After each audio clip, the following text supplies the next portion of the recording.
recognizing and realizing their potential. It's time to lead the sadhana. Good morning. Good morning. I am starting off the day by leading sadhana and cleaning out the monkey mind, because that's what we need to do. The mind can so easily get caught up in negative thoughts and beliefs and whatever junk has been hanging out in there, whether it was an influence from watching something or hearing something, and the fixations that it gets. If you start your day out early, cleaning out the clutter, the cobwebs, get rid of all that distraction, you can start your day with a pure heart and from a place of love. And nothing but love can come from that. Because where attention goes, baby, energy flows. So I have just finished sadhana and I'm outside of Yoga Village in the garden area. And when we enter for sadhana, we enter through the side gate that comes up over. And so here's a little tour of the special space. One of the many trees on the deck, and we have the Divine Feminine over here. And this beautiful walking path, a little gazebo area. And we'll just take a little walk around. It's very peaceful. There's a fire pit over here. Some succulents, a Kuan Yin statue, some really sweet flowers.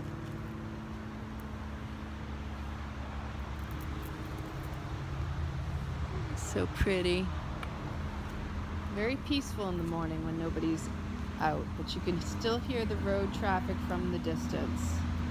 And so you can walk out and have a nice seat over here on the cushions, the patio lawn chairs, and chase, and it's really sweet. Again, we have tables and chairs and another walking path here. The ferns have grown out around the tree. We have a statue of Mother Mary, a little pool for the birds to come and drink some water. And the statue is just so pretty, so beautiful. It's so sweet here. If you come to my breath awareness workshop, this is just a really beautiful sanctuary and area. Back here we have this bamboo. It's so beautiful, it really is. This place, I've been coming here since 2009. When I was big into hot yoga and I felt I needed to constantly get physical, like sweat on. That was the only way I felt I could keep my mind busy. And of course, we all need to move our bodies. I have since come to realize that the more I tried to keep my mind distracted by moving my body all the time, I was ignoring the signs and not listening within and hearing what my body was needing and saying to me. It was through pain that I found my way to meditation and the recognizing and the witnessing that, wow, I need to go within and quiet my mind and listen to my body, to breathe fully so that my life could be richer. And so over here in the corner, we have another angel statue or saint. I'm not 100% sure of which one this is. It's very well maintained, and over here we have Saint Francis.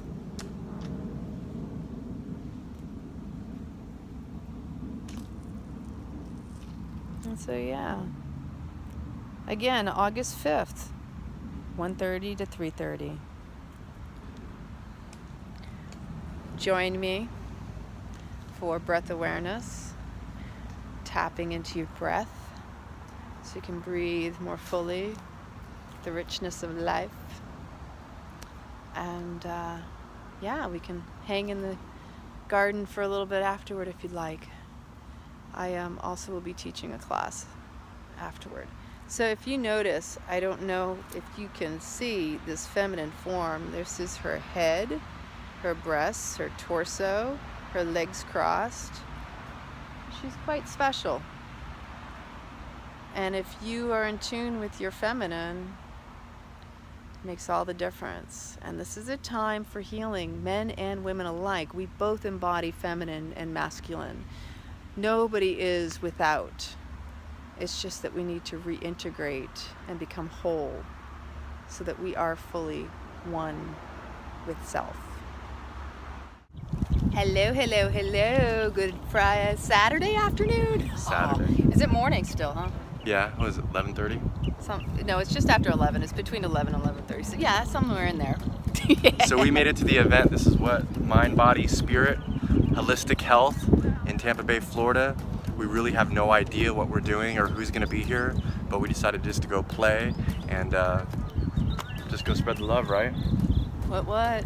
All right, y'all. We're going to get lots of film. We'll probably go live. We'll do some behind the scenes and do some interviews and maybe just meet some really rad people.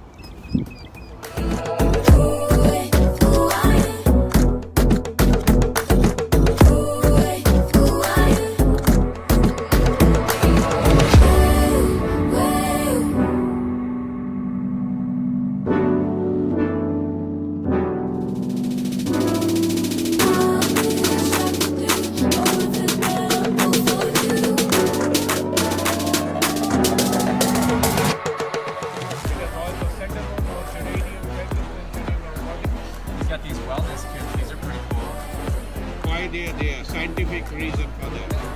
And then I got stones and...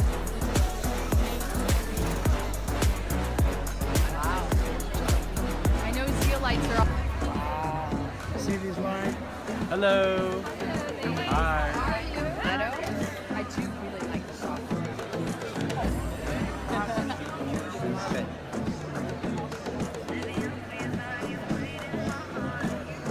That one's right. I did, but I'm a little bit south.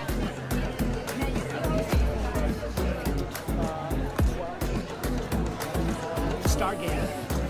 Wow.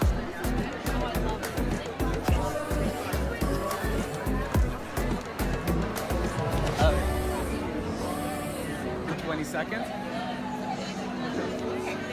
What do you think? Let us know in the comments. How do I look? It activates pretty quickly. Yes. When I was a little girl, I went to 89%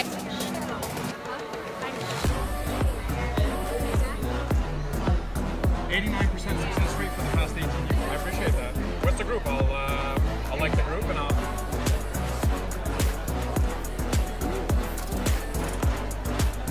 sign up. For what?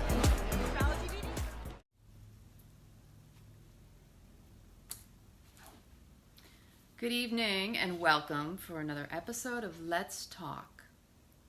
Tonight we're going to have Heidi joining us. She's in Fredericksburg, Virginia. I'm super excited about this episode. Whew. It's a hot one here in Florida. We're going to talk all about women.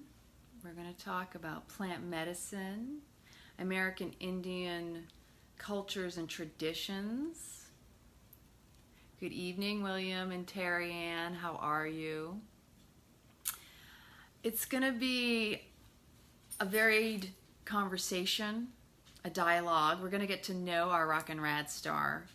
And I'm super thrilled that she accepted this beautiful invitation. So, hi Linda. We're going to look to see that she's on, and then we will start and invite her on. So, if you have any questions tonight, this is especially powerful for women because we're coming into a time where women are recognizing and realizing their potential and learning to love themselves more and to take better care of themselves. I believe it was in Saudi Arabia, Tom and I were just discussing that women have finally been given the right to drive. That is huge And in the United States, we take it for granted. You know, it wasn't that long ago that women not only couldn't choose, you know, to anything about our bodies. We had no control over our bodies. We couldn't own property. We couldn't vote unless we were married. And we were valued upon the fact that whether we were single or married. And we were still not taken seriously or appreciated or valued. It's really easy to see women as, well, they do everything, but, you know, like, where is our true role? Where is our identity in it all? And so, yeah, this is going to be a beautiful talk. She has a lot of background that I'm really excited for her to share with us. As soon as I see her comments, I will invite her. So if you have any questions, how many ladies do we have in the house? And for the men too, because this is also just about, it's not just about women, but it's about, you know, how maybe men have been raised to perceive women and the underlying subtleties of belief systems that men in general have held. Sometimes it's significant and conscious, and much of it, though, is actually unconscious. The idea that, you know, men may have been told that we're just sex symbols or women are only good for one thing. There's a lot of old paradigms and a lot of old, just those standard talks, those sayings. So, whew. Good evening, Maria.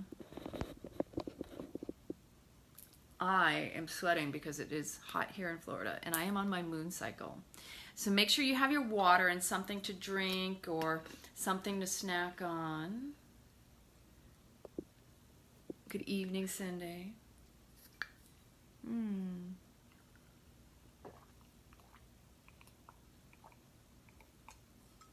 Ooh, little dribble of the water.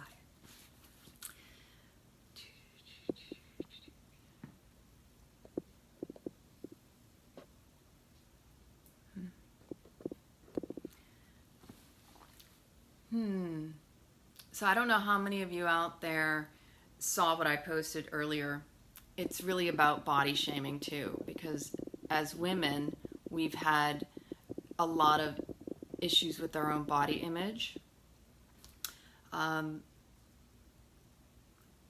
Being on my moon cycle, this is a beautiful time to talk about it, because when I was a little girl, the very first time I got my period, we called it, I was 12, I was in school. Actually, I thought I had my period. It turned out I didn't.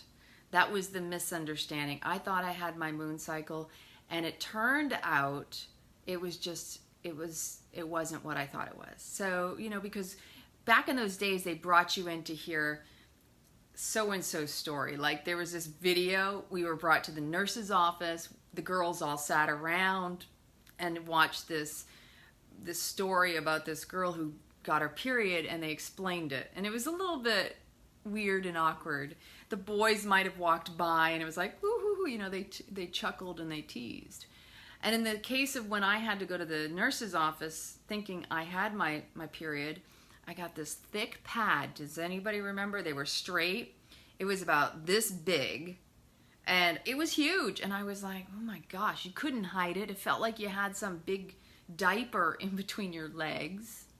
And then what ended up happening was I realized I didn't have it later. But while I received this pad from the nurse, one of my girlfriend's younger brothers, he sees this.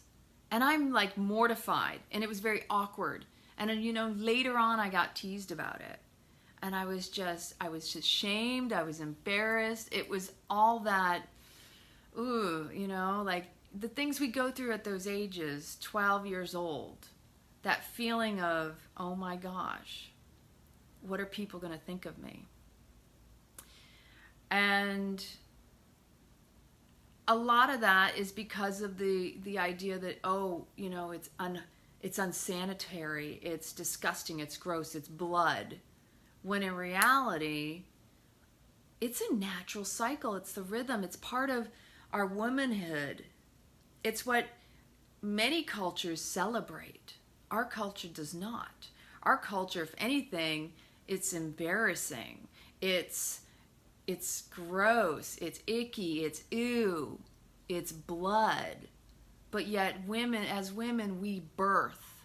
We have babies.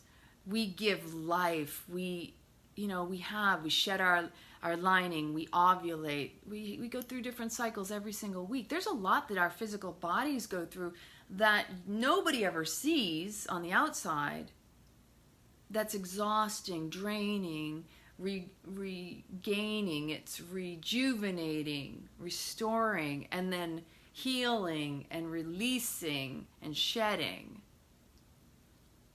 And I can't imagine, how a man perceives it, given how the men are also raised. So depending on what kind of environment and family that you're raised in, you may have a different idea about what that is and what that must be like.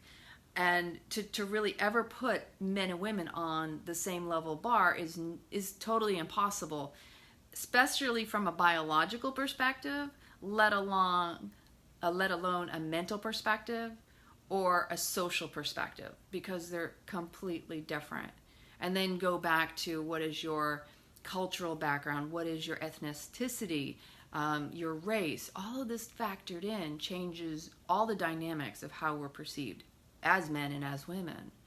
And so I'm really, I've been sitting with this for a long time and really reflecting upon this as a woman. We really are. We can look at it from the perspective of energy, that divine masculine and divine feminine are coming back into this balance. And it feels like this upset for many, because we're coming into more of the feminine rising is not to overpower the masculine, nor has it ever been about that. We've been so imbalanced with so much of the patriarchy, so much of the standard norm of, men in power. There's still a huge disparity between men and women and the roles that we hold and our actual gifts and what we bring. And so, for example, with women in places of authority, power, prestige, these are huge arenas for us to come back into healing, holding space for others. And it takes a very strong, courageous man to honor, respect, and hold a woman in her sacredness, to also in his own right, his own self, find his own healing in his femininity, and the masculine too, because there's a lot of expectation of men that we as women could never understand, because we're not men. We could never step into that role, nor could they step into ours. But that coming together and that understanding and seeing within ourselves that my divine masculine needs healing, my divine feminine needs healing, that we need to embrace both, embody both, because we're not separate. In physical form, we appear as man and woman. But on an energetic level, we have the energies of both. So as a man may not have the ability to birth a child or to give life in that respect, he still has the ability to honor and hone his divine feminine and have that compassionate, nurturing side just as much as that masculine, providing, supporting, going out and hunting, and the action, right? And so for anyone who is ever able to attend some of my workshops, I speak about chakras are just energy wheels, they're just aspects of the body, okay? And our left, the majority of us, our left is our receiving side and our right is our giving. The receiving is the feminine, the giving is the masculine. And so it's all about how we present ourselves and come to the table. If we are healed, then there's no imbalance. But most of us are still seeking that healing, seeking that balance in life, in ourselves, in the way that we can relate to others from a neutral point, not a triggered, unhealed side. So I know that it's really easy for people to get upset with certain words or situations or want justice and equality. But really the healing is about the individual because it's unique, it's personal. And is that her? I thought I saw a heart. And so we have to show up wherever we're at and be open to the ability to heal. And there she is. And when we open to that ability to heal, magic happens. But it's only when you yourself are willing to show up and do your own internal work. Nobody can do it for you. Men and women, we are meant to intertwine and to work with one another and to give and receive. And we do have different roles and gifts that we bring to the table. As women, I know for myself that we came into this incarnation as a woman to be the householders, as Yogi Bhajan would say, which means that we are more aware of things on a certain level to which we are meant to hold that space, not to get upset and say people are supposed to be a certain way. Same thing with men. We can't anticipate and assume that anybody reads minds. This is why communication is so key and why the dialogue next needs to occur. So without further ado, I'm going to add Heidi Ann. Here she is, okay, and she's going to have this beautiful dialogue because it needs to happen. This is what is going on in the world today, is women need to not only commune with each other, support one another, but also hold that space for the men in their lives. Because even the men who have been trained that you need to be strong, you need to be the provider, have been overly assumed to not have emotion or show emotion or to be vulnerable or emotional. And so we have to also hold that space for one another and wherever we're at.